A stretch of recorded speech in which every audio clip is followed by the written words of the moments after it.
Om Shuklam Bharadaram Vishnum Shashivarnam Chaturbhujam Prasanna Dhyayet Sarva Vigno Pashantahe.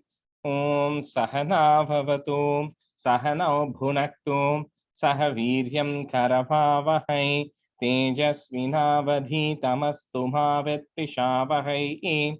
Om Shanti Shanti Shanti Agajanana Patmarkam Gajanana Maharnisham Anekadantam Bhaktanam Ekadantam Upasmahe Shri Mahaganapataye Namaha Gurave Sarva Lokanam Vishaje Bhavaroginam Nidhaye Sarva Vidyanam Shri Dakshinamurtaye Namaha Asmad Guru Charanarvindabhyam Namaha Vasudeva Sutam Devam Kamsa Chanuramardanam Devaki Paramanandam Krishnam Vande Jagadgurum Jnananandamayam Devam Nirmalaspatikakritam Adharam Sarva Vidyanam Shri Hayagrivam Upasmahe Shri Hayagriva Namaha Saraswati Namastubhyam Varade Kamarupini Vidyarambam Karishyami Siddhir Bhavatu Me Sada Shri Mahasaraswati Namaha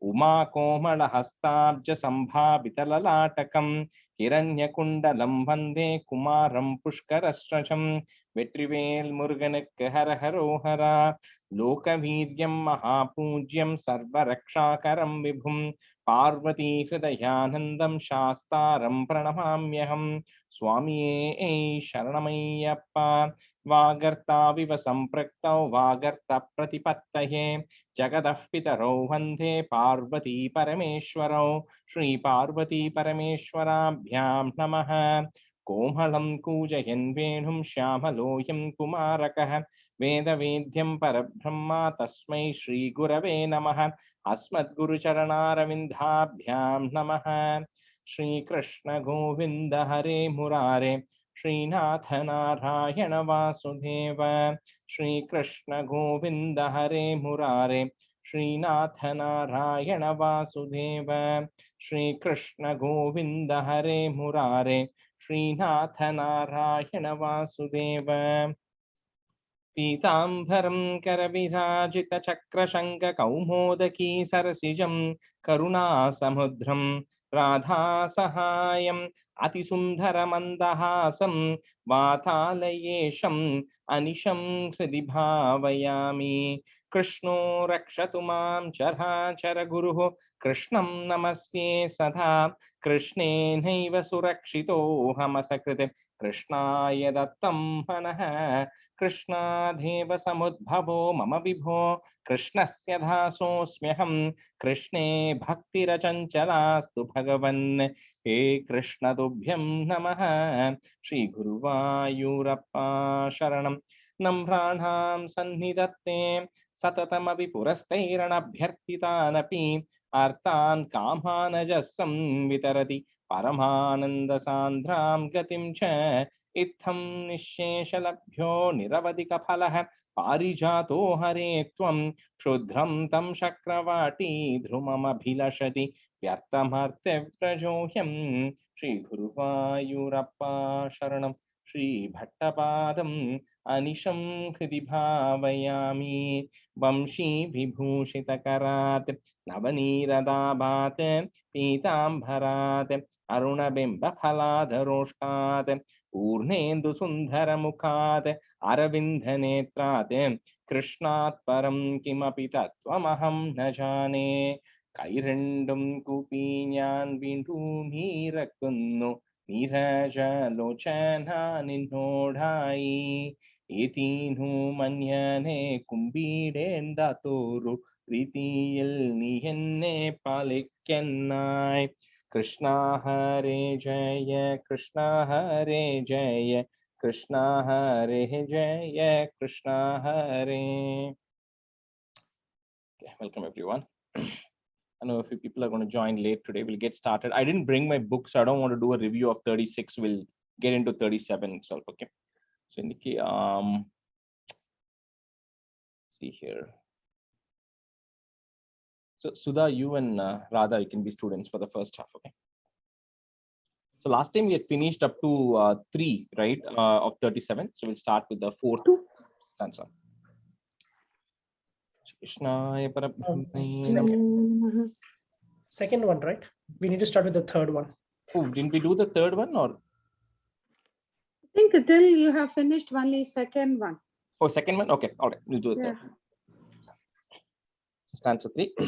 Uche chambhuja bhura munai surah satyam dharitrya vacho nanvasya bhavatam charakshana vidho daksho hi lakshmi patihi sarve sharva purassara vayamito gatva payova ridhim natva tam stumahe javadidiyayuh sakam tava ketanam.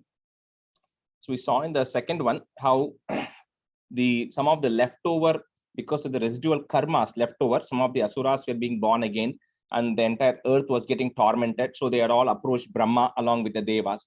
So the Brahma says, so when they come, and Brahma, like this closed last stanza saying, Brahma was meditating on you. He was contemplating on you. So Brahma then comes out of the meditation, and then he says, yeah, what you are saying is true. I know what the earth or Mother Earth, right? Whatever the Manu or whoever has come there, what he's saying is also true, and what the devas are saying also true. And indeed, in such cases, right, the only person who can actually help us out is Lakshmi Patihi, the husband of Lakshmi. So Mahavishnu is the only one who is our refuge. So let all of us go and meet him. So Brahma, along with Sarve, all of them, Sharva. Sharva means Shiva. So Sarve along with Sharva, all of them along with led by Lord Shiva, they all then went to Payovaridin. They went to the Milky Ocean where Mahavishnu is there, and then they started prostrating before him and starting to pray to Mahavishnu here.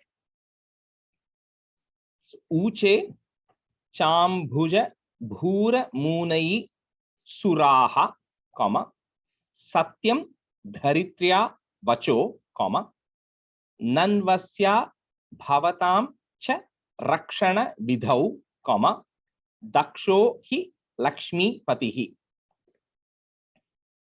Uche chambuja bhura munai suraha satyam dharitrya vacho nanvasya bhavatam cha rakshana vidhau daksho hi lakshmi patihi. Uche chambuja bhura Uche chambuja bhura munai suraha satyam daridryavacho nanvasya bhavatam cha rakshina vidhau daksho hi lakshmi patihi. Second line, rakshana vidhau. Okay, rakshana vidhau. Uche chambuja bhura munai suraha satyam daridryavacho nanvasya bhavatam cha rakshana vidhau daksho hi lakshmi patihi. Uche chambuja bhura munai suraha satyam dharitrya nanvasya bhavadam cha rakshana vidhau daksho hi lakshmi patihi. Uche chambuja bhura munai suraha satyam dharitrya vacho nanvasya bhavadam cha rakshana vidhau daksho hi lakshmi patihi. Sarve Sharva. First is a Sa, next is Sha. So Sarve Sharva Puras Sara Vayamitho, comma, Gatva Payo Varidhim, comma, Natva Tam Stumahe Javaditi Yayuhu, comma, Sakam Tava Ketanam. Sarve Sharva Purassara Vayamito Gatva Payova Ridhim Natva Tam Stumahe Javaditi Yayuhu Sakam Tava Ketanam. Sarve sharva purassara vayamito gatva payovaridhim natva tam stumahe javidis yayus sakam tava ketanam. So the last visargam unda. And உங்களுக்கு is போட்டிருந்தானாக்கா just remove that is, put a visarga and a comma there. Okay. Oh, if they have it. And then the word before that is Javaditi. Javaditi. Yeah. Sarve Sharvapurassara Vayamito Gatva Payovaridhim Natva Tvam Tam Stumahe Javidi Yayu Javadihi Javadi Yayuho Sakam Tava Ketanam Javaditi. Javaditi. Okay. Yeah. Nordra Shaltana. Sarve Sharvapurassara Vayamito Gatva Payovaridhim Natva Tam Stumahe Javaditi Yayuho Sakam Tava Ketanam. Sarve Sharvapurassara Vayamito Gatva Payovaridhim Natva Tam Stumahe Javaditi Yayuhu Sakam Tava Ketanam. Sarve Sharvapurassara Vayamito Gatva Payovaridhim Natva Tam Stumahe Javaditi Yayuhu Sakam Tava Ketanam. Stanza 4. Te mugdhanilashali dugdha jaladhe sthirham gata sangata yavat tvatpada chintanaika manasah tavat sapathoja bhuhu tvatvacham hridaye nishamya sakalan anandayennuchivan akyatah paramatmana swayamaham vakyam tada karnyatam. So they all, like Brahma and all of them, are now waiting in along the milky shores, right, waiting for Vishnu, and then they are now beginning to meditate. So all of them are standing there with their entire minds. So eka manasaha. So the main thing is no distraction, with one sole focus of focusing on tvatpada, or focusing on your feet. So they're constantly, all of them are meditating and contemplating on your feet. And when that is happening, then the Pathojabuhu means the one who has come from the lotus. So lotus born Brahma is now saying, okay, I now hear in my heart, Hridaye, Twadvacham, I'm hearing the Lord's words in my heart right now. And this, when he says that he's finally gotten a message from the God, it makes everybody there happy. And then he says, let me tell you what the Supreme Lord himself, Swayam, Paramatmana Swayam, the Supreme Lord himself has now told me how he's going to come and help us. Brahma is telling everybody, which makes everyone happy. So what the Lord is going to tell is going to come in the next answer. Brahma is telling everybody, I know, I'm hearing what the message the Lord has given me. So te mugdhanila shali dugdha jaladhes. If you have jaladehe, then put a is. Otherwise, jaladhes tiram gataha is there. Put a is again. Gatas sangata and then put a plus. So that entire line is together. Sangata and then put a plus. Yavat tvat pada chintanaika manasaha. So that is there, remove that is, put a visarga and a comma. So chintanaika manasaha. So the entire first line and the second line up to manasaha together, comma, tavat sa pathoja bhuhu. Te mugdhani lashali dugdha jaladhe sthirham gata sangata yavat tvatpada chintanaika manasaha tavat sa pathoja bhuhu. Te mugdhanilashali dugdha jalade sthiragata sangata yavat tvatpada chintanaika manasaha tavat sa pato jabuhu. Te mugdhanilashali dugdha Te mugdhanila shali. Okay. Te mugdhanilashali dugdha jalade Destiragata Tiram. Tiram. எங்க இருக்கு எனக்கு இல்லையே தீரம் இம் இருக்காங்க இம்மங்க இல்ல இதுல banks. இல்ல Tiram is in the banks of that. Yeah. இல்ல எனக்கு இம் இல்லங்க Im இல்ல. Okay. So put the in the tiram. தீரம் தே முக்தானிலசாலி துக்த ஜலதேஸ்தீரம் கதா சங்கதா யாவத் த்வத்பத சிந்தனைக மனசஹ தாவத் ச pato jabuhu. Boohu, long. Oh, pato jabuhu. Yeah. ஓ இன்னொருத்தர சொல்லட்டுமா? Oh, I think rather you're on mute if you're saying. Oh, you got it, Sudha. No worries. Thank you. ते मुग्धा निलशालि दुग्ध जलदे स्थिरं गता संगदा यावत् त्वत्पदचिन्तनैकमनसः तावत् सपाधो जबूः ते मुग्धा निलशालि दुग्ध जलदे स्थिरं गता संगदा यावत् त्वत्पदचिन्तनैकमनसः तावत् सपाधो जबूः Twadvacham hridaye nishamya, comma, sakalan ananda. You can break that in if you want. Sakalan ananda yennuchivan. Put a in at the end of that line and the comma. Yennuchivan, in, comma. Next line, that nakyata becomes akyata. So akyataha is there, put a if to join. Akyatah paramatmana swayam aham, comma, vakyam tada karnyatam. Tvatvacham hridaye nishamya sakalan anandayennuchivan akyatah paramatmana swayam aham vakyam tada karnyatam.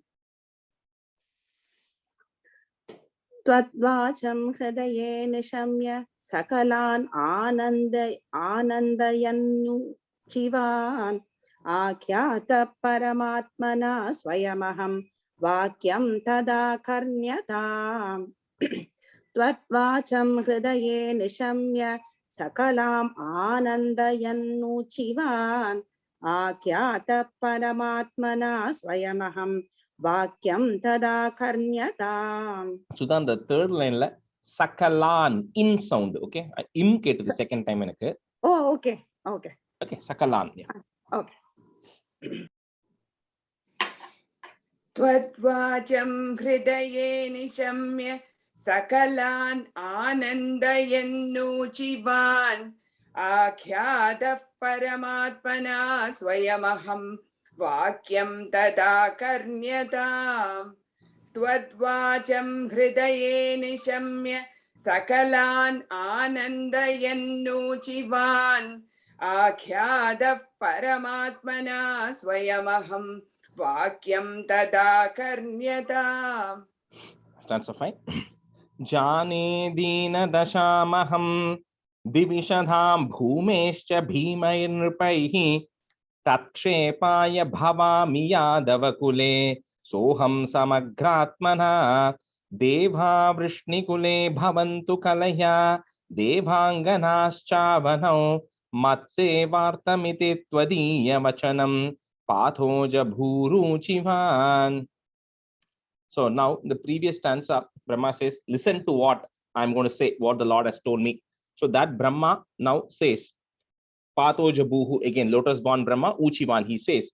Now you have to think of it in quotes, what the Lord is telling him, right? What Vishnu is telling Brahma.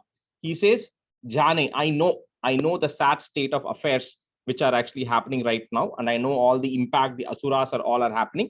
So to get rid, to removal of all these cruel kings and all the atrocities which are actually happening right now, Bhavami Yadavakule, I myself am going to be born in the clan of the Yadavas, right? With Soham Samagratmana, with all of my powers. That's why I think I said multiple times, right? So Krishnastu Bhagavan Swayam, right? That's what Bhagavatam says. So the Lord is born with his full potency, with the full powers, and not with partial, like most of the other incarnations which happened, where like just with limited potency, because it had a very small task or some things to be happened. But Krishna Avataram, as you notice, like so many things happen in Krishna Avataram, even before the Lord turns 7 years old. 7.5 years is when he gets rid of Kamsavadam happens. Before that itself, a lot of things happen, right? So he's going to be born. He says, I'm going to be born with my full potency, and I shall be born in the clan of the Yadavas. And then he says the Devas who are there. So a lot of the Devas and the Deva Patni, right? They've all been also meditating and praying, saying that we are not, see, it's like we said in the first stanza itself, right? It's very difficult to comprehend the Brahman. So they all have been praying and saying, we want a way to be able to associate with the Lord much more nicely or much more easily, right? So they've all meditated over several years. So it says all of those select set of people will also be born along with me.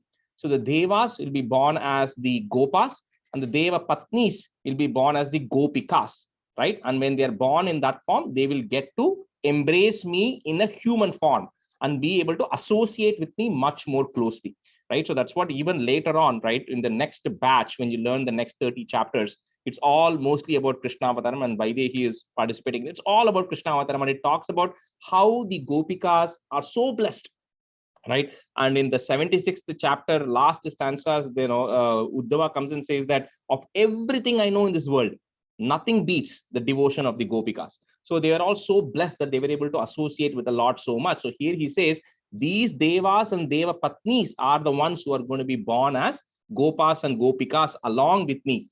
And I'm going to be born in the Yadava clan, but they are going to be born in the Nandagopa clan as cowherds and everything. And they will then continue to serve me in that form.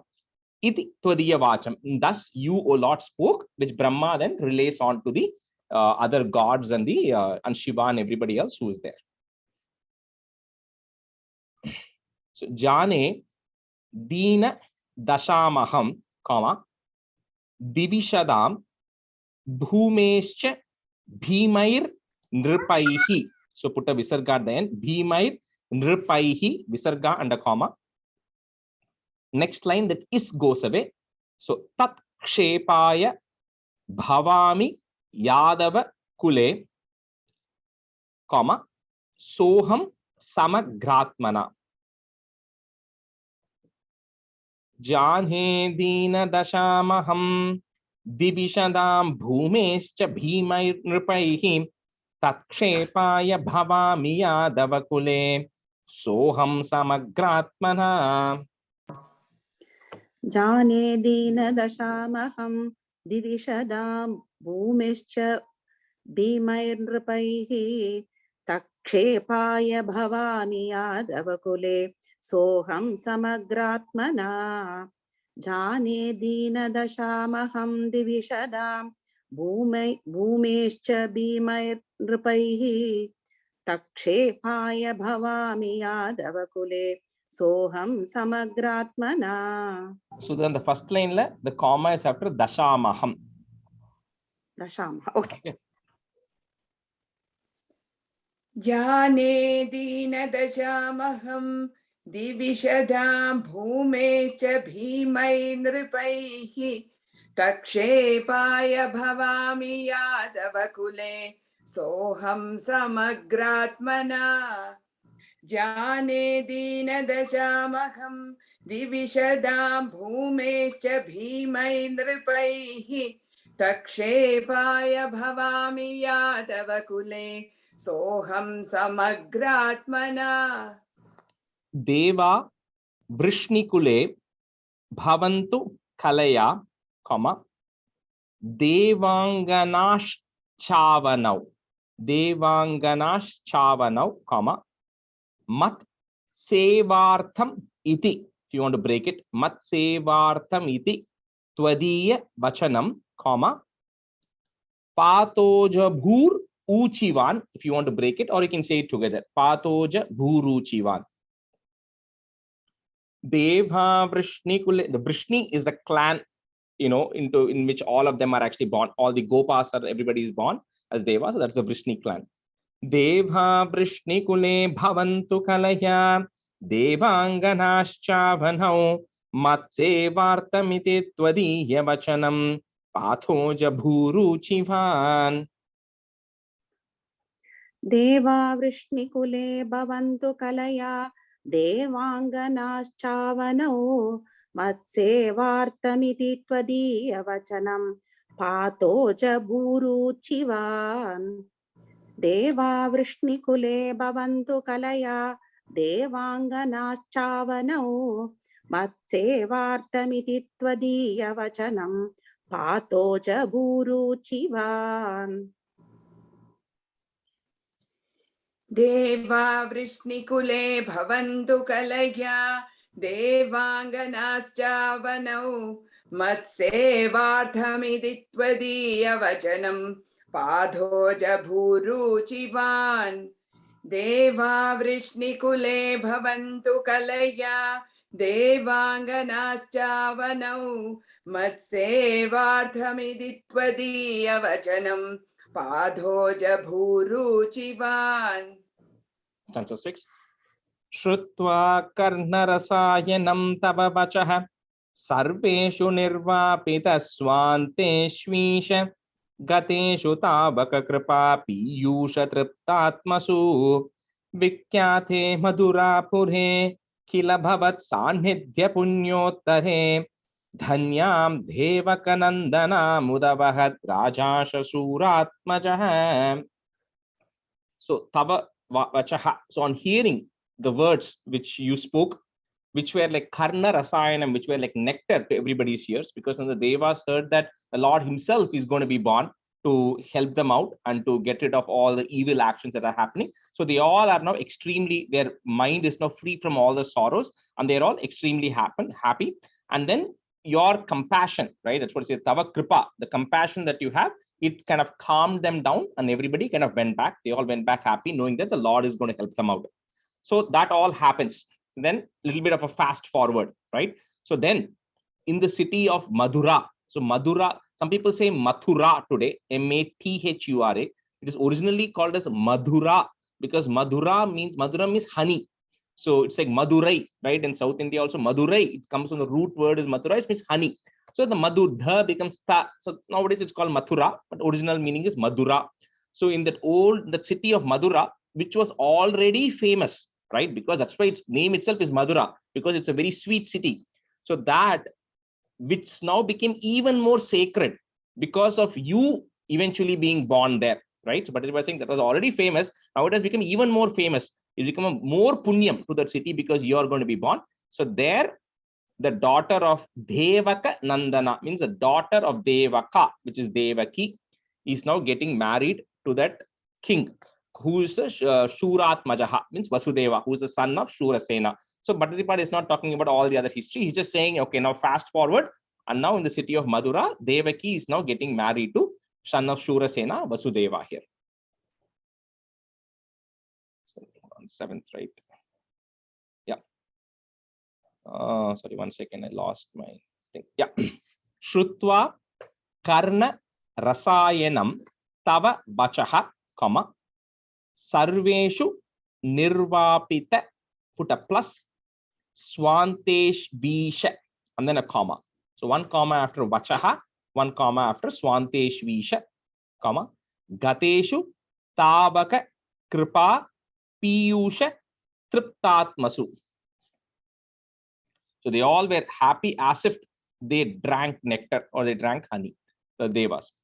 Shrutva karna rasayanam tava vachaha sarveshu nirvapita swanteshvisha gateshu tavaka kripa piyusha triptatmasu.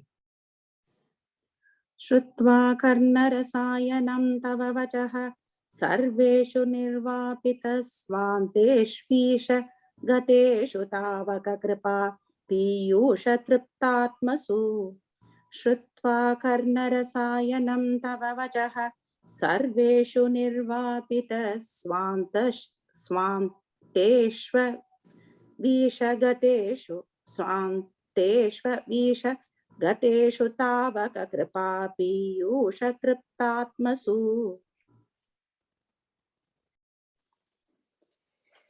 Shrutva karnarasayanam tava vachaha sarveshu nirvapita swandveshvisha gateshu tavaka kripa piyusha triptatmasu. Rather, the second line, first word, swanteshvisha. Swanteshvisha. Yeah. Shrutva karnarasayanam tava vachaha sarveshu nirvapita swandeshvisha gateshu tavaka kripa piyusha triptatmasu. Vikyate madhurapure, comma, kila bhavat sanidhya punyottare, double ta punyottare, comma, dhanyam devaka Nandanam Udavahat. If you want to break it, you can break at the mu and you can break it im and u. So Nandanam Udavahat Raja. You can either say it Udavahat Raja in one flow, or if you want to break it, it becomes Udavahat Raja Sa Shuratmajaha. Okay. Vikyate Madhurapure Kila Bhavat Sanidhya Punyottare Dhanyam Devakanandana Mudavahadraja Sasuratmajaha. Vikyate Madhurapure Kila Bhavat Sanidhya Punyottare Dhanyam Devakanandana Mudavahadraja Shuratmajaha. So the third line, comma after Madhurapure. Vikyate Madhurapure. Kila Kapram. Yeah. Okay. Madhurapure Kapram Kamava. Yeah, correct. Yeah. Okay. Vikyate Madhurapure Kila Bhavat Sanidhya Punyotare Dhanyam Devakanandana Mudavahadraja Shuratmajaha. Vikhyade Madhurapure Kila Bhavat Sanidhya Punyotare Dhanyam Devaganandana Mudavahat Raja Sashuratmajaha. Rather, in the second last line, Devaka Nandanam Udavaha. There's a A, extra A there. Nandanam Udavaha.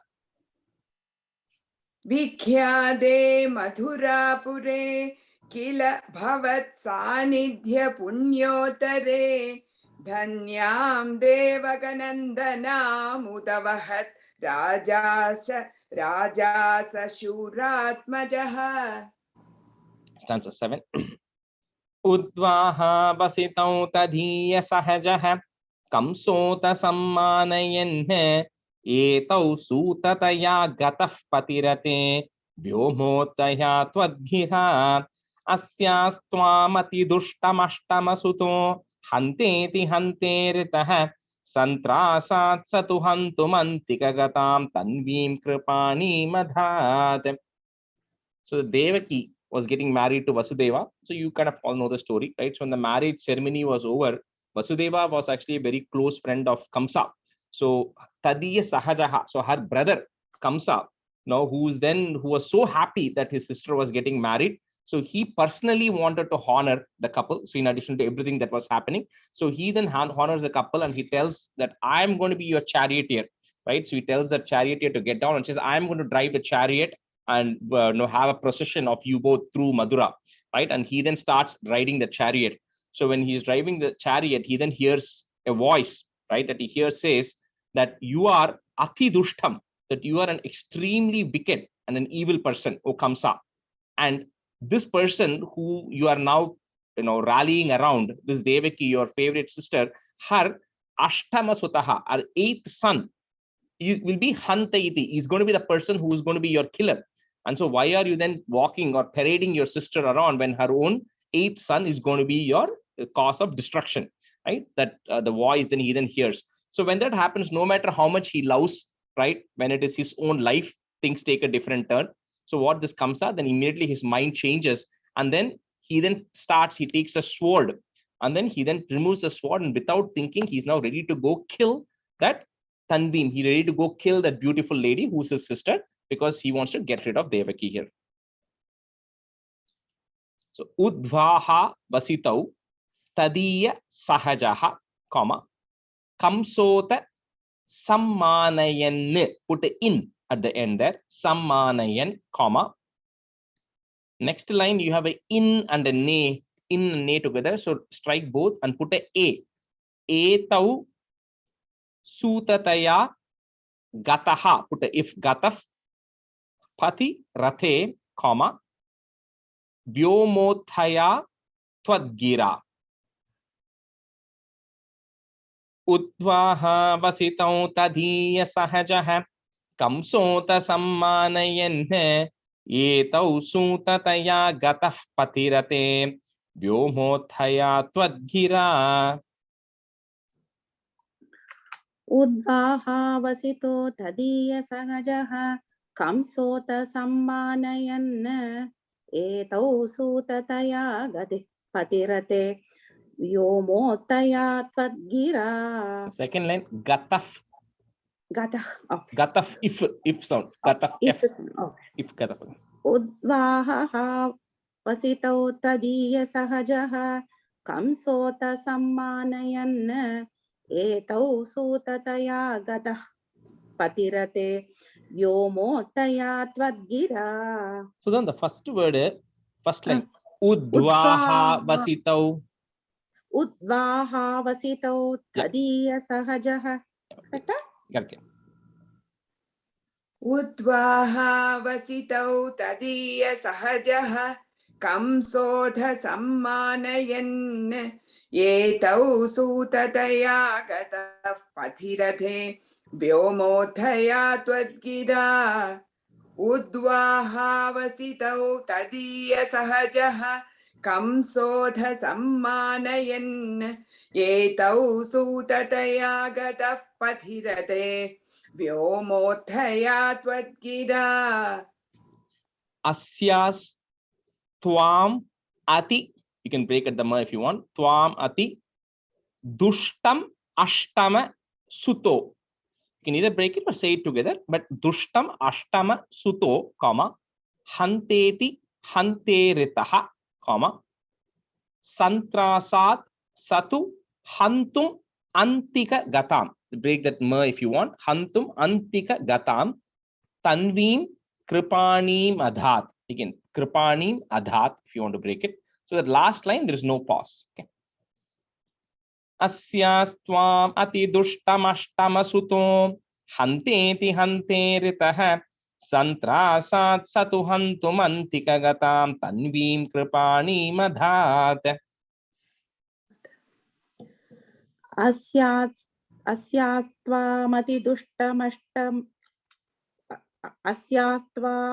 दुष्टमष्टमसुतौ हन्तेति हन्तेरितः सन्त्रासात् सतु हन्तुमन्तिक गतां तन्वीं कृपाणि मदात्. So then the third line, ashtama sutto, not suttau. Sutto. Okay. अस्यात्वामति दुष्टमष्टमसुतो हन्तेति हन्तेरितः सन्त्रासत् सतु हन्तुमन्तिमगतां तन्वीं कृपाणि मदात्. The last line, hantum antika gatam. Hantum antika gatam. Yeah. Okay. अस्यास्त्वाम् अतिदुष्टमष्टमसुतो हन्तेति हन्तेरितः सन्द्रासात् सतु हन्तुमन्तिकगतां तन्वीं कृपाणि मदात्. अस्यास्त्वाम् अतिदुष्टमष्टमसुतो हन्तेति हन्तेरितः सन्द्रासात् सतु हन्तुमन्तिकगतां तन्वीं कृपाणि मदात्. Stanza 8. Grihnanaschikureshu tam khalamatihi saureshchiham santvanaihi no munchan punaratmajarpanagira pritotayato grihan adhyam tvatsahajam tatharpitamapi snehena nahannasau dushtanamapi deva pushtakaruna drishtahi dhire kadham. So what Kamsa then does is Grihnana, he grabs, he has Chikureshu, Devaki's hair. So he's holding Devaki by her hair and then he starts pulling her down out of the chariot, and he has his sword in one hand and he's ready to kill Devaki. So at that time, so Vasudeva is coming and saying that, Shauri is referring to Vasudeva.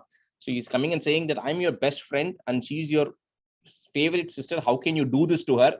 How can, first of all, don't believe all these things that you're hearing.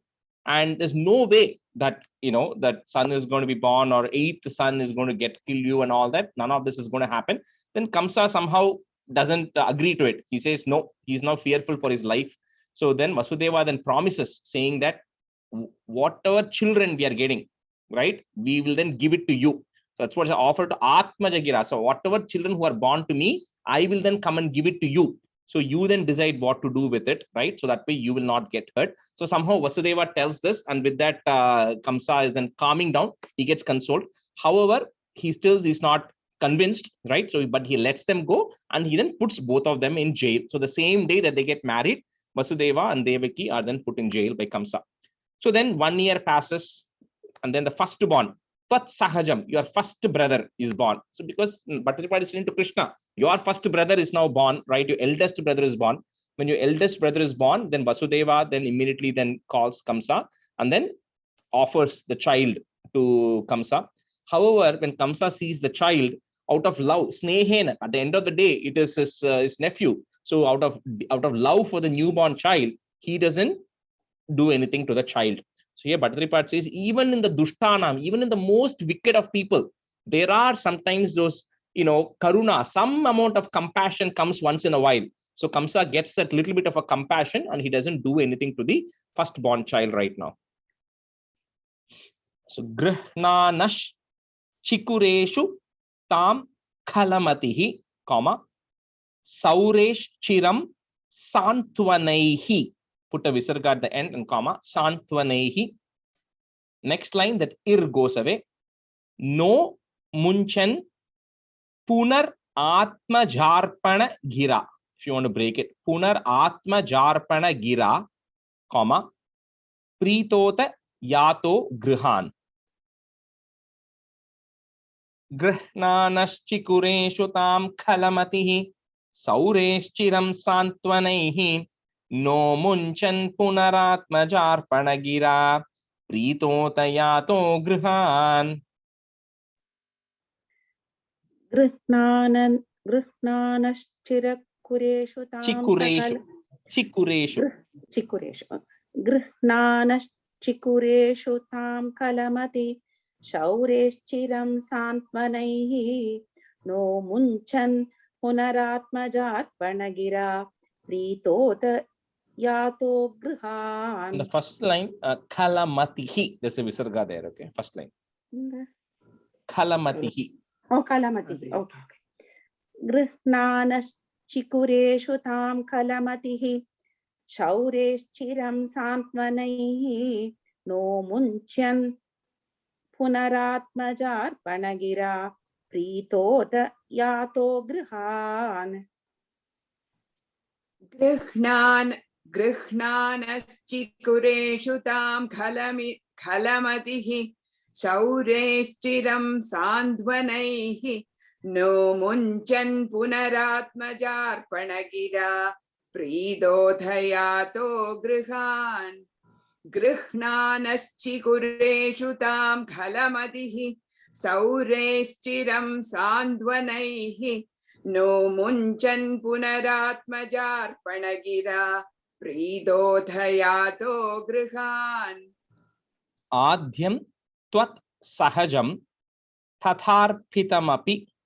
So remember the word arpitam, Tatharpitamapi, comma, Snehena Nahannasau, comma, Dushtanam api Deva Pushta Karuna, comma, Drishta hi Dhirekada.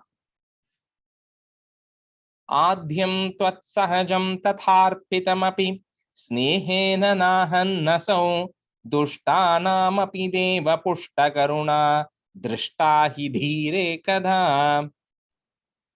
Adyam tat sagajam tatarpitamapi, Snehena nahannasau, Dushtanamapi deva pushta karuna, Drishtva hi dire kada. Drishta hi dire kada. Adyam tat sagajam tatarpitamapi, Snehena nahannasau, Dushtanamapi deva pushta karuna, Drishta hi dhire kada. Adyam tvatsahajam tadharpitamapi, Snehena nahannasau, Dushtanamapi deva pushta karuna, Drishta hi dhire kada. आद्यं त्वत्सहजं तथार्पितमपि स्नेहेन नाहन्नसौ दुष्टानामपि देवपुष्टकरुणा दृष्टा हि धीरे कदा. Stanza 9. तावत्त्वन्मनसैव Narada मुनिः प्रोचे स भोजेश्वरं यूयं नन्वसुरासुराश्च यदवो जानासि किं न प्रभो मायावी स हरिर्भवद्वदकृते भावीसुरप्रार्थनात् इत्याकर्ण्य यदूनधूदुनदसौ शौरेश्च सूनूनहन्. So I'll tell one story here a little bit, but what happens is when Kamsa then decides that, it's my own nephew, why do I want to get rid of a newborn baby, and he doesn't kill. So Narada Muni is coming and saying, you know what, oh Bhojaraja, you are such a learned person, right? Jhanasi kimna prabho, don't you know that at the end of the day, that this Hari is a Mayavi, and you heard that you are going to get killed by the 8th son of Devaki.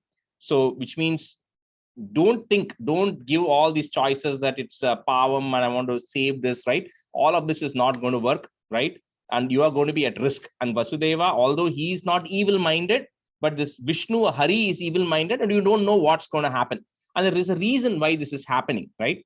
So I'll say, so anyway, so what happens is, so then Kamsa then decides that, okay, you know what, I'm not going to believe in this, and then he goes and gets rid of the first child, and then he gets rid of the next 5 children also. So 6 male children are born, and all the 6 children are actually killed by Kamsa. That's what it says here, that you then killed all the Sunun, Shaureshya Sunun, all the 6 children of Vasudeva and Devaki. So the reason this is happening is there was this Hiranyakashipu, like how he had Prahlada, he had another son called Kalanemi. So this Kalanemi had 6 children. And these 6 children were originally, at some point in time, they were also the sons of Marichi. So they were very learned people, those 6 children, right? In the sense they're already attained a very high level of what you call sanctity and everything. So they were born to Kalanemi, and then Hiranyakashipu wanted those 6 children to praise him. But those 6 children, unlike their father Kalanemi, were very devout, and they prayed to Brahma, and they got multiple boons and everything. And so Hiranyakashipu could not do anything to those children. So because they did not listen to their father, he then puts a curse, right, saying that you 6 children are going to be killed at the hands of your father, which is Kalanemi. So this Kalanemi, then eventually it comes in the, I think 28th, it says Tom Kalanemi Matamali Mukanjagandha. It comes in the sense in the Asura, and the churning of the ocean happens, and the war is happening between the Devas and the Asuras. So Vishnu is actually going and getting rid of this Kalanemi. So he's then getting killed. That's why, because in the 75th chapter, when Kamsa Vadam happens, Bhattadripad reminds us again there that this Kalanemi had the sense or this fragrance of Vishnu in him from multiple births. In his previous births also, he hated Vishnu. He died at the hands of Vishnu. Then in this birth as Kamsa also, from the time Kamsa heard that your 8th son of Devaki is going to be your destroyer, he's been thinking about that 8th son till the day he dies, right? So he's been constantly, that Vasana of Krishna was in him all the time. So here anyways, what happens is, so this Kalanemi is the one who's actually born as Kamsa. And that's what even Bhagavatam and Bhattadripad, all of them say. So that's why here, this by Kamsa killing them, essentially there was still a small amount of residual karma which was still left for those 6 children, that they had to die at the hands, and that's all they were required to be born. Because later on as well, Devaki comes and asks Krishna, when Krishna brings back his teacher Sandipani's children, one of his child back, Devaki goes and says, you know what, you got your teacher's son back. I lost 6 of my children. How can you let 6 of my children go? All right, I want to see my children. So Krishna says that they were actually not supposed to be born. They had a very small karma left, by which they had to be born only to be dying at the hands of Kalanemi. And they all have eventually attained salvation, and they are with me. And then Krishna actually shows Devaki those 6 children, right? Saying that they're no longer, they're not going to be able to take birth anymore. They're all completely liberated, and they had to be born for that one small instance or one small reason. And that was the reason they eventually are getting, or, they're all dying here and they're actually getting liberated. So anyway, so Krishna, Kamsa then gets rid of the 6 children of Vasudeva and Devaki here. So tavat twan manasaiva Narada Munihi, comma, proche sa bhojeshwaram, comma, yuyam nanvasuraha, put is nanvasuras, surascha yadavo, comma, janasi kim na prabho. So now it's not to be, Narada is not to be thought about in a bad manner. I say that in every class. He's the biggest brand ambassador for Vishnu or Narayana. Without him, the word Narayana wouldn't have been more famous. So when in all these instances, when Narada is coming, he is actually doing it for the intention of whatever has to happen. He has to push it, right? Even when Dhruva was going, he had to push Dhruva, right? Instead of sending him back home, he had to teach him the mantra. So similarly here, the certain things have to happen for a reason. So that's why he was kind of there to push Kamsa to act in a certain way. Tavat tvanmanasaiva Narada Munihi proche sa bhojeshwaram yuyam nanvasurasurascha yadavo janasi kim na prabho. Tavat vanmanasaiva Narada Munihi proche sa bhojeshwaram yuyam nanvasurasurascha yadavo janasi kim na prabho. Tavat vanmanasaiva Narada Munihi proche sa bhojeshwaram yuyam nanvasurasurascha yadavo janasi kim na prabho. Tavat tvanmanasaiva Narada Munihi proche sa bhojeshwaram yuyam nanvasurasurascha yadavo janasi kim na prabho. Tavat tvanmanasaiva Narada Munihi proche sa bhojeshwaram yuyam nanvasurasurascha yadavo janasi kim na prabho. Mayavi sa harir bhavad vadakrite, comma, bhavi sura prarthanat, put it prarthanat, first ta it, comma. Next line, the D becomes a E. Ityakarnya yaduna dhudu nadasau. So that word, it's a little difficult to break it. If you want to break it, it becomes yadun adhudunad asau. Multiple words, so you won't be able to say it that way. So say the whole word together. Yaduna dudhu nadasau, comma, shaurescha sununahan. Mayavi saharir bhavat vadakrite bhavi sura prarthanat ityakarnya yaduna dudhu nadasau shaurescha sununahan. Mayavi sahari bhavat vadakrite bhavi sura prarthanat ityakarnya yaduna nadasau shaurescha sununahan. Mayavi sahari bhavat vadakrite bhavi sura prarthanat ityakarnya yaduna nadasau shaurescha sununahan.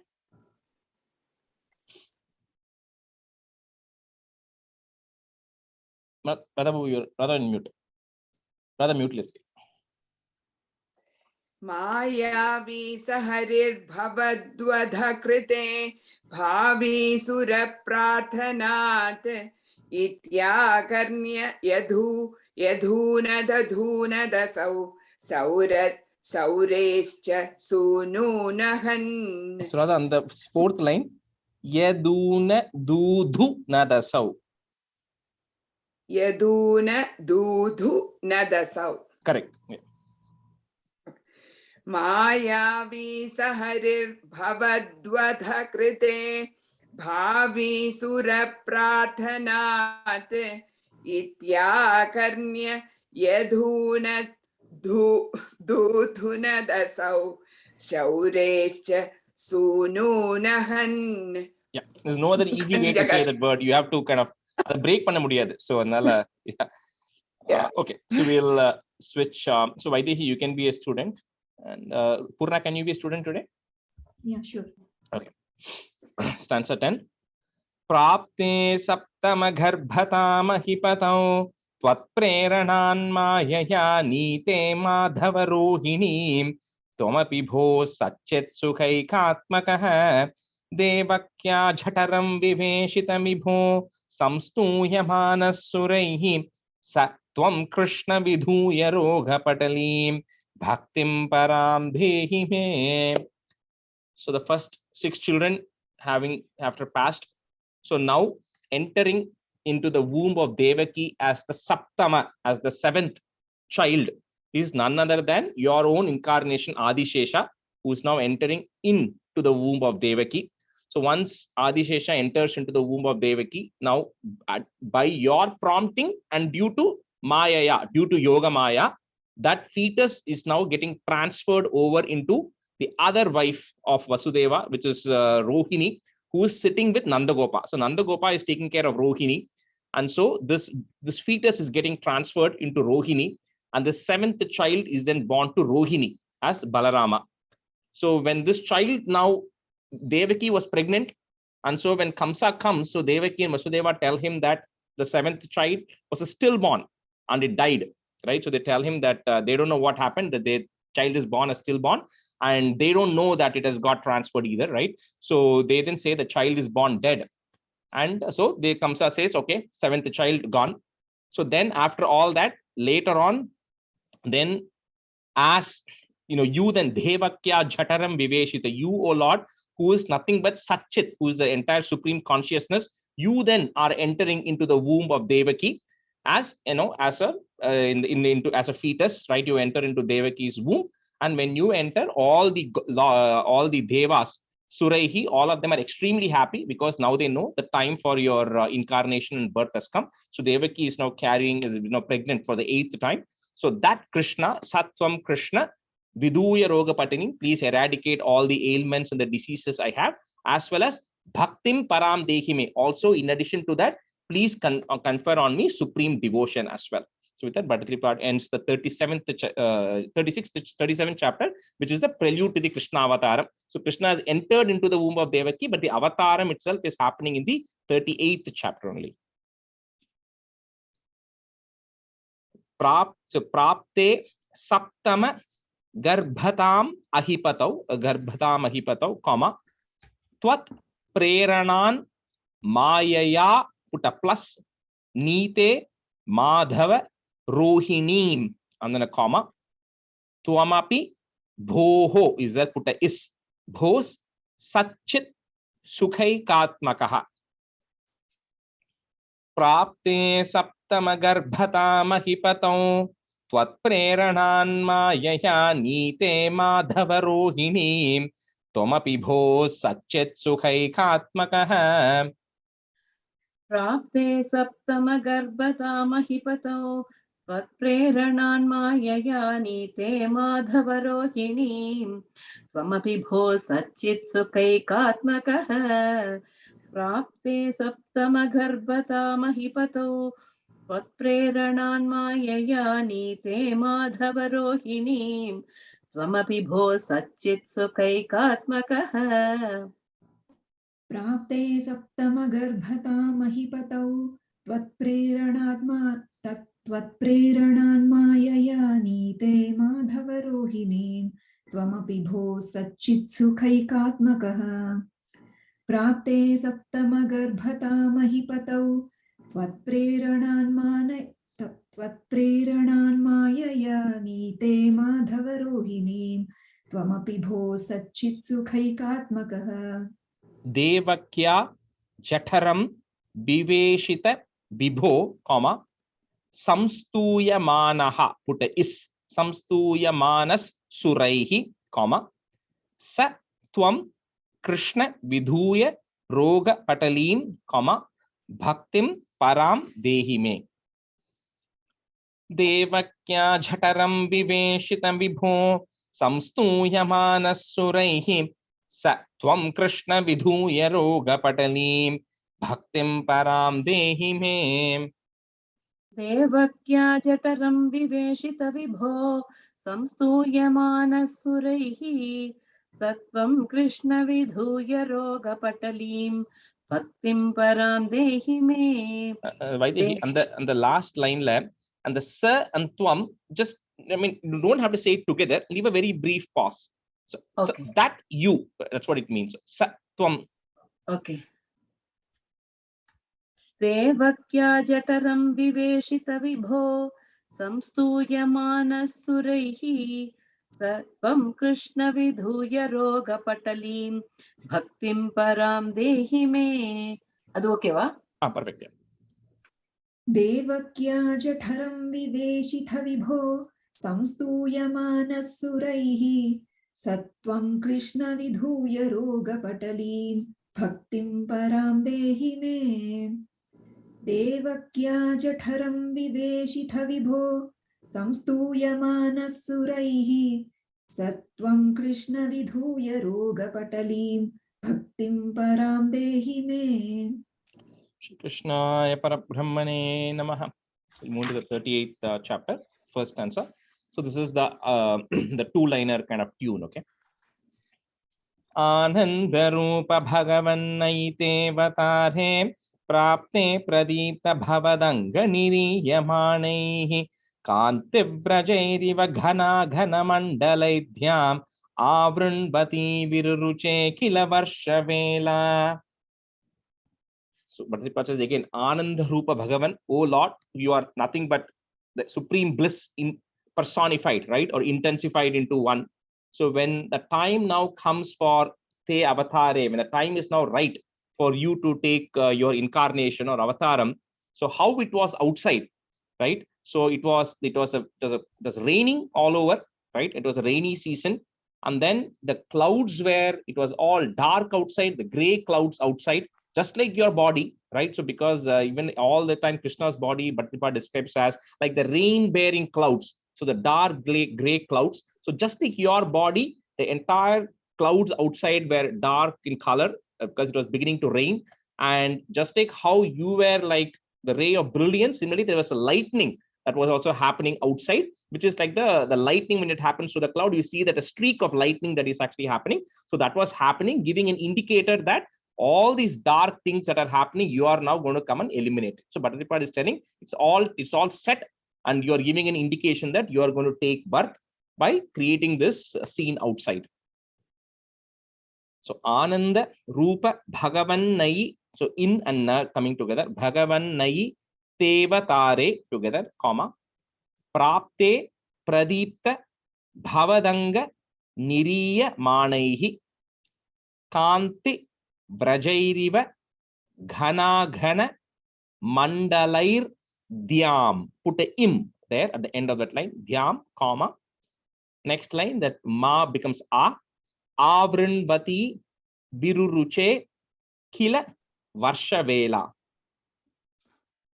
Ananda Rupa Bhagavannaite Vatare Prapte Pradipta Bhavadanga Niriyamanaihi Kantivrajeriva Ghana Ghana Mandalaidhyam Avrunvati Viruruche Kila Varshavela.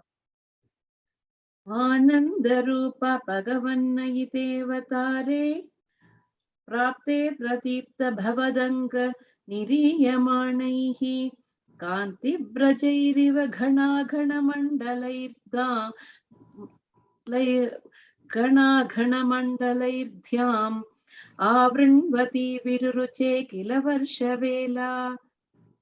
आनन्दरूप भगवन्नयिते अवतारे प्राप्ते प्रदीप्त भवदङ्ग निरीयमाणैः कान्तिव्रजैरिव घणागणमण्डलैर्ध्याम् आवृण्वती विरुरुचे किल वर्षवेला.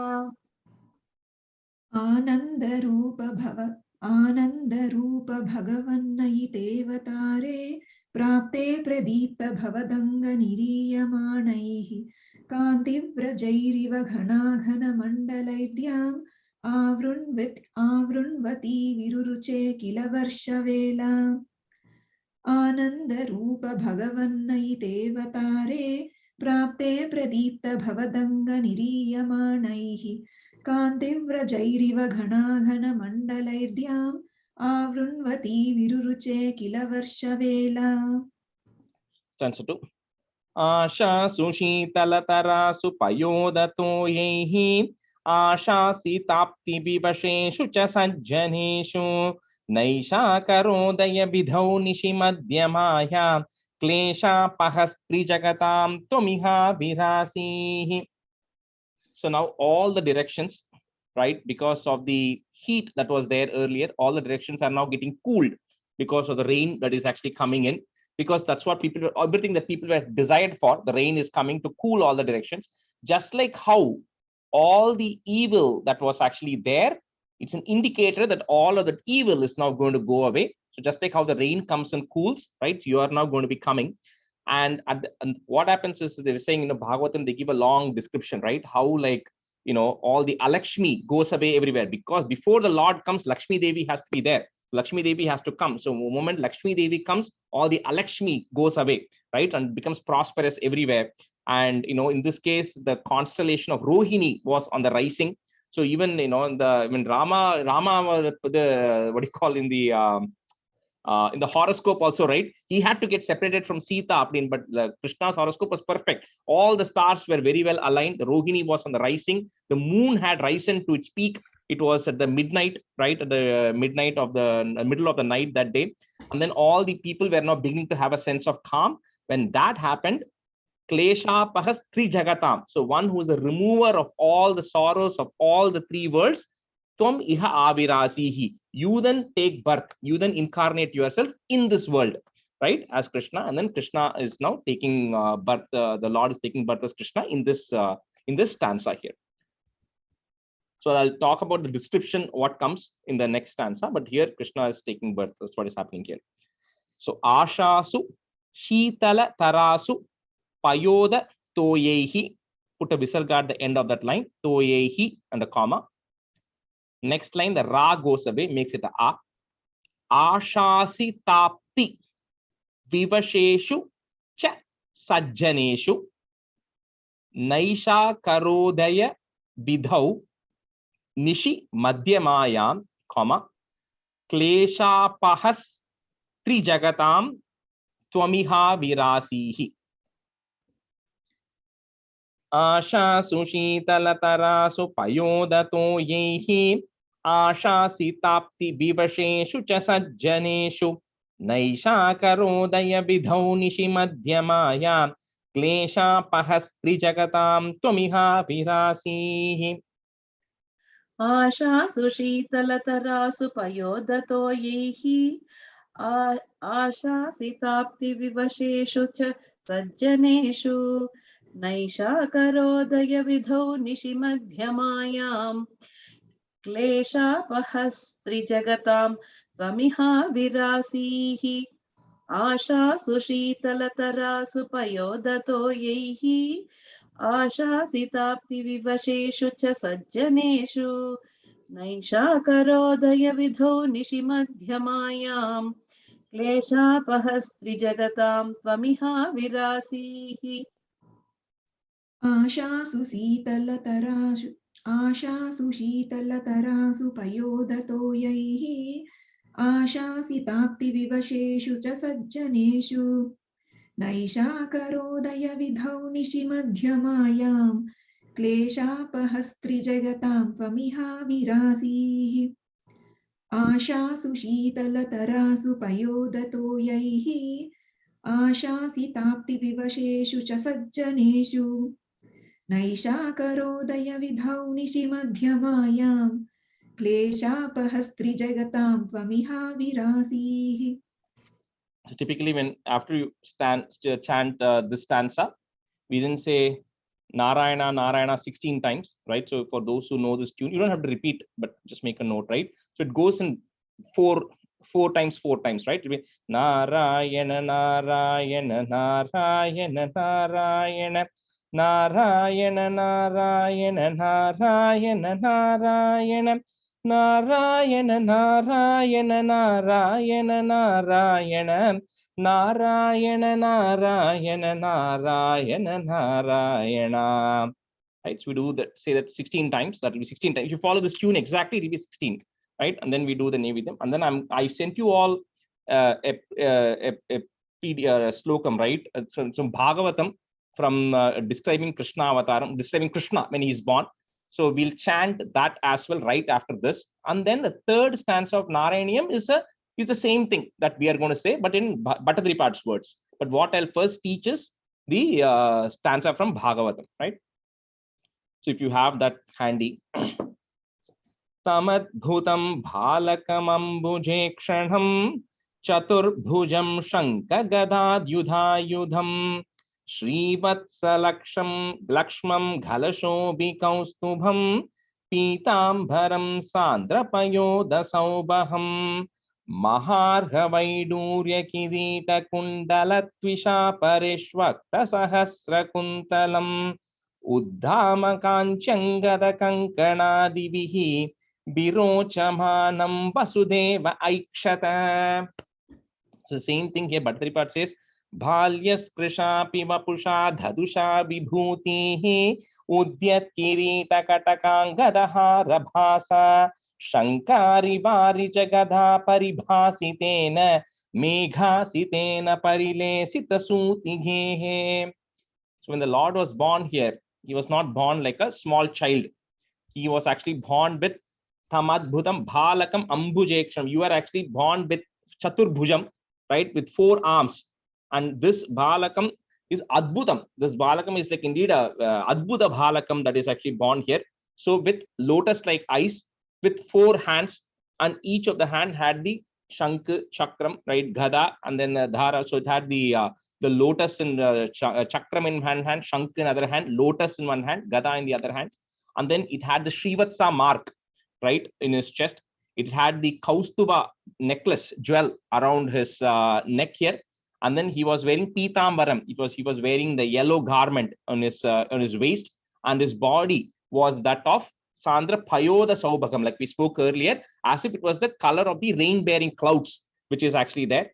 In addition to that, he had a Maharha Vaidurya Kirita Kundalam. So he was wearing a crown which had a jewel which was like the eye of a tiger. So Vaidurya means a tiger's eye kind of studded helmet or this thing. With Kankanam, he had earrings as well.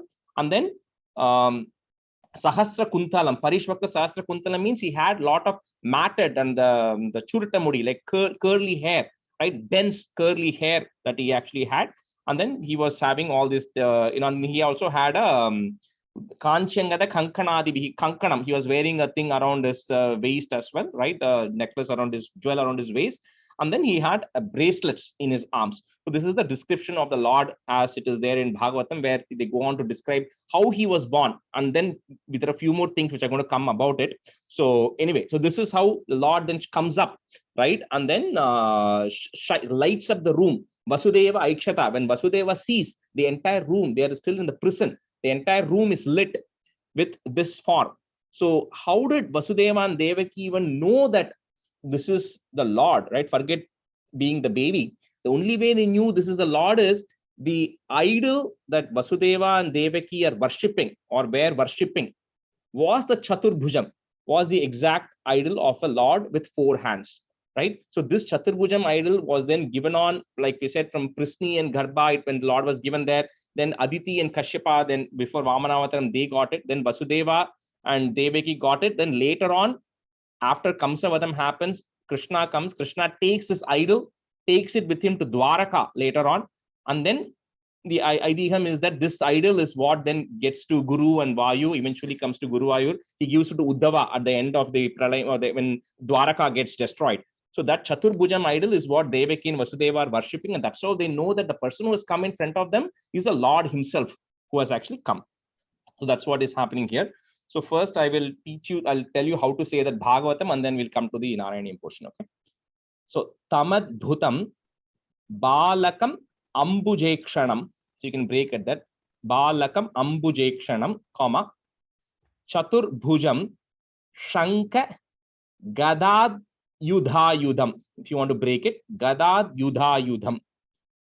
Srivatsa Lakshmam Galashobhi Kaustubham, comma, Pitambaram Sandra Payoda Saubhagam.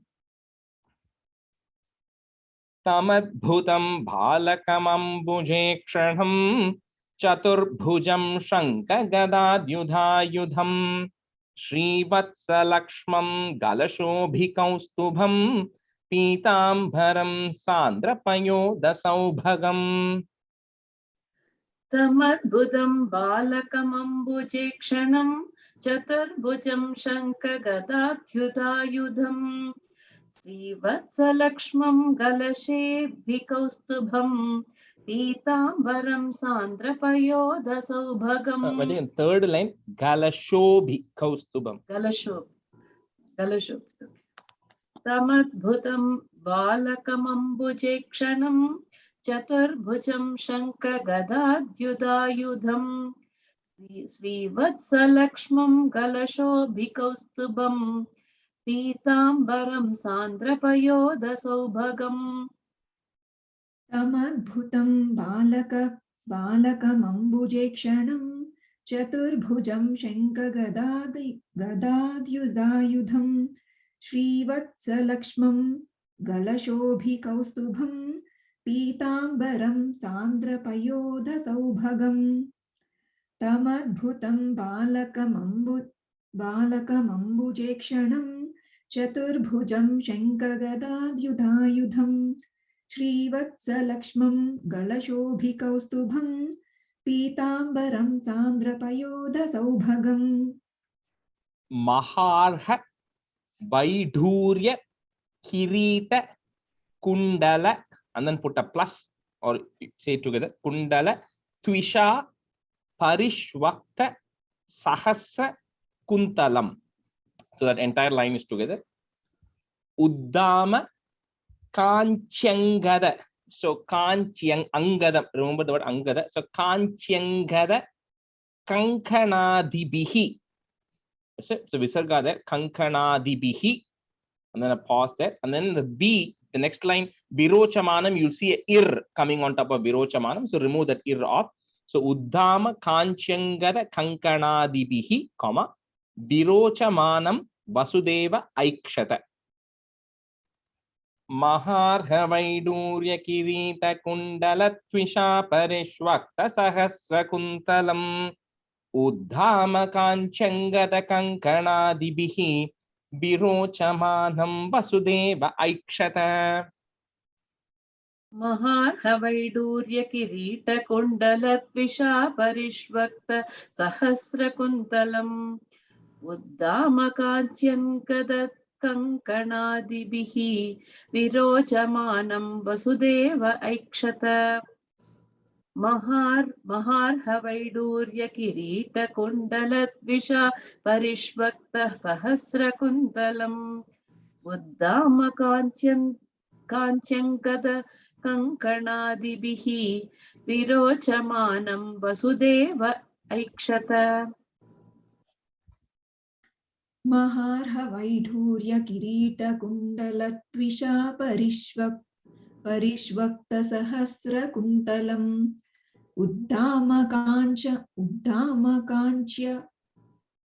उद्दामकाञ्चङ्गदा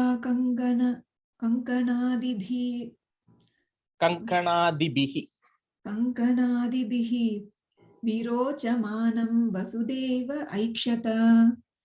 महार्हवैढूर्य किरीटकुण्डलत्विषा परिष्वक्तसहस्रकुन्तलम् उद्दामकाञ्चङ्गदा कङ्कणादिभिः विरोचमानं Vasudeva ऐक्षत. Vijay, you had a question? அந்த கடைசி லைன்ல Utama காஞ்சி அங்கதா Kankanadibihi. Kankanadibihi. Okay. So typically what we do is once we say the second stanza, we do the 16 times Narayana, we say this Bhagavatam thing, and then we do the Deeparadhana, and then you start the third stanza. Okay.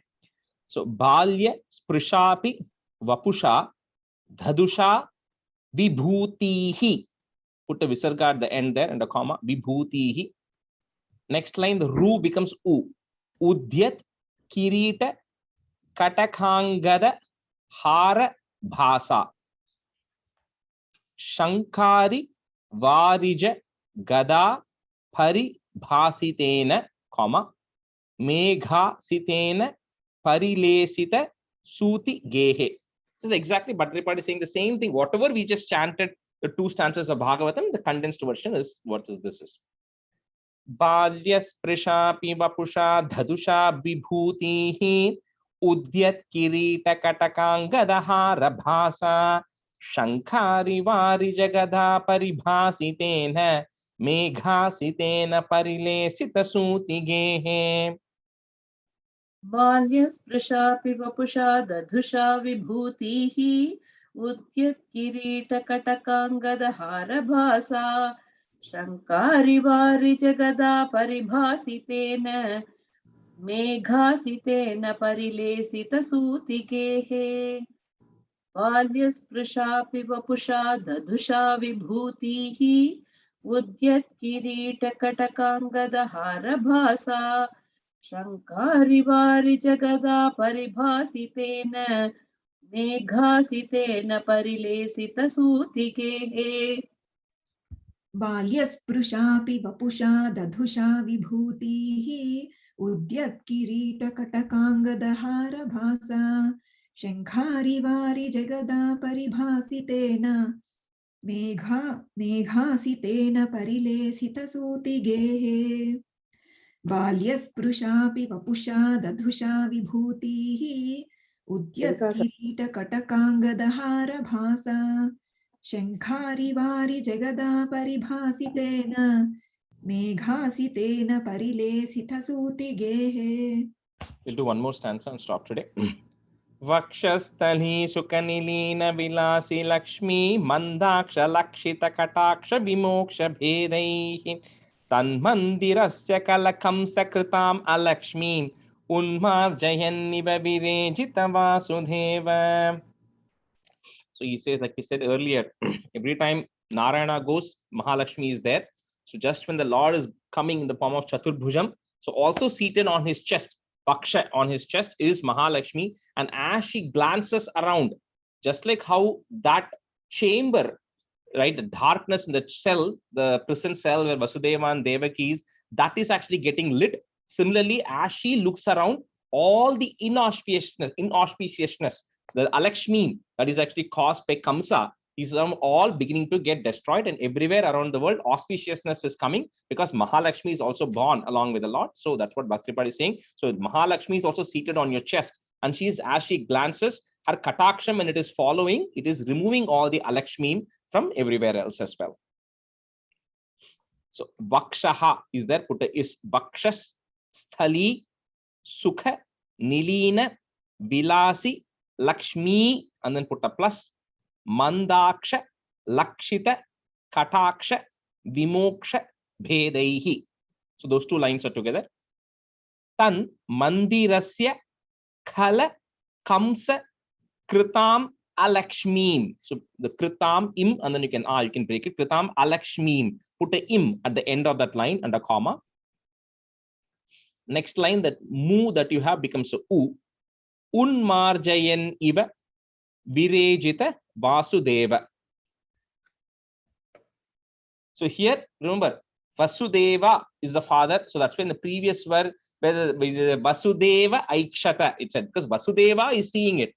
Here, oh, Vasudeva means son of Vasudeva. So you have to be careful in that Vasu and Vasu that are, right? You have to say that correctly, else it will mean different people literally here. So Vakshasthali Sukanilina Vilasi Lakshmi Mandaksha Lakshita Kataksha Vimoksha Bhedaihi Tanmandirasya Khalakam Sakritam Alakshmi Unmarjayanniva Virejita Vasudeva.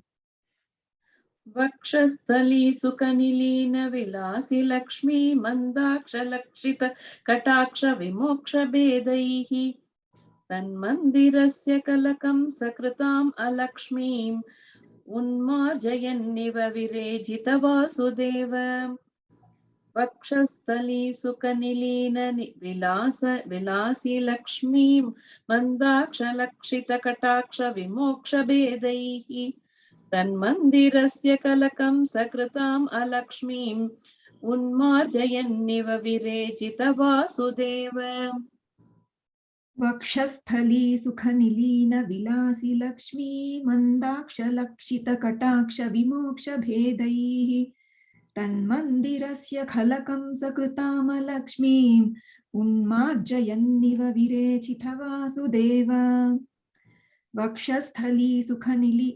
वक्षस्थली सुखनिलीन विलासी Lakshmi मंदाक्ष लक्षित कटाक्ष विमोक्ष भेदैः तन्मन्दिरस्य खलकं सकृतामलक्ष्मीम् उन्मार्जयन्निव विरेचित Vasudev. We'll stop the class here today. Shri Krishnaya Parabrahmane Namaha. Sandhanandhavabodhatmakamanupamitam kaladeshavadebhyam nirmuktam nityamuktam nigamashatasahasrena nirbhasyamanam aspashtam drishtamatne पुनरुर्पुरुषार्थात्मकं ब्रह्मतत्त्वं तत्तावद्भाति साक्षात् गुरुपवनपुरे हन्त भाग्यं जनानां कायेन वाचा मनसेन्द्रियैर्वा बुद्ध्यात्मना वा प्रकृते स्वभावात् करोमि यत् सकलं परस्मै नारायणायेति समर्पयामि.